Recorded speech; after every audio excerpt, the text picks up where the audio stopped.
മാനസികാരോഗ്യം നമ്മളുടെ ഒരു നമ്മുടെ രാജ്യത്തിന്റെ ഒരു സ്ഥിതിയിൽ ഗവൺമെന്റ് ഒരുപാട് മെഷേഴ്സ് എടുക്കുന്നുണ്ട് തീർച്ചയായിട്ടും. പ്രത്യേകിച്ചും accessibility ഈ വർഷത്തെ മെന്റൽ ഹെൽത്ത് ടേം എന്ന് പറയുന്നത് മെന്റൽ ഹെൽത്ത് ഈ മാസം മെന്റൽ ഹെൽത്ത് മന്തായിട്ട് നമ്മളുടെ രാജ്യം ആഘോഷിക്കുകയാണ്. ഒക്ടോബർ 10 ആയിരുന്നു world mental health day. Okay. അപ്പോ മെന്റൽ ഹെൽത്ത് accessibility ആണ് ഈ വർഷത്തെ തീം. ഞങ്ങൾ ഫീബ ഓൺലൈനും ഈ മാസം മെന്റൽ ഹെൽത്ത് മന്തായിട്ട് ഞങ്ങൾ കഴിഞ്ഞ ഓരോ ആഴ്ചയിലും അത് തന്നെയാണ് ഞങ്ങൾ ഫോളോ ചെയ്യുന്നത്. നല്ല അക്സസബിലിറ്റി ഇനിഷ്യേറ്റീവ്, തീർച്ചയായിട്ടും വളരെ നല്ല ഇനിഷ്യേറ്റീവ് ആണ്.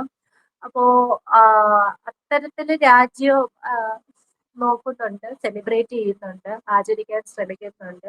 അവയർനെസ് തീർച്ചയായിട്ടും കൂടുന്നുണ്ട്. ഇപ്പൊ പ്രത്യേകിച്ചും നമ്മളിപ്പോ എത്ര പൊതുവെ ഒരു ആൾക്കാരുടെ ഒരു ടെൻഡൻസി ജെൻസികളെ അങ്ങനെയാണ് ഇങ്ങനെയാണെന്ന് കുറ്റം. പക്ഷെ ഞാൻ ഏറ്റവും കൂടുതൽ ജെൻസികളെ അപ്രിഷിയേറ്റ് ചെയ്യുന്നത് അവരാ ഒരു മെന്റൽ ഹെൽത്തിന് എപ്പോഴും ഇമ്പോർട്ടൻസ് കൊടുക്കുന്നുണ്ട് എന്നുള്ളതാണ്. അവരുടെ ഒരു പ്രീവിയസ് ജനറേഷൻസിനെ പോലെ അല്ല. ഓക്കെ. ഓക്കെ, അതിന് കാരണങ്ങളും അതിൻ്റെതായ കാരണങ്ങളും ആൾക്കാർ പറയാറുണ്ട്. ഞാനിപ്പോ അതിലേക്ക് പോകുന്നില്ല. എന്ത് തന്നെയായാലും accessibility ആണ്. അതായത് നമുക്ക് പോയി ഒരു ഡോക്ടറെ അല്ലെങ്കിൽ സൈക്കോളജിസ്റ്റിനെ കാണാം.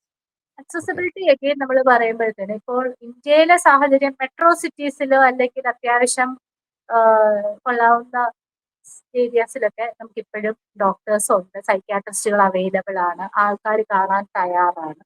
ഓക്കെ, അല്ലെങ്കിൽ ഗവൺമെന്റ് ആണെങ്കിൽ നാഷണൽ മെന്റൽ ഹെൽത്ത് പ്രോഗ്രാം അതിന്റെ ഡിസ്ട്രിക്ട് മെന്റൽ ഹെൽത്ത് പ്രോഗ്രാം വഴി പാവപ്പെട്ടവർക്ക് മരുന്നുകൾ എത്തിക്കാനും സൈക്യാട്രിക് ഡോക്ടേഴ്സിന്റെ സോഷ്യൽ വർക്കേഴ്സിന്റെ ഒക്കെ സേവനം എത്തിക്കാനും ശ്രമിക്കുന്നുണ്ട്.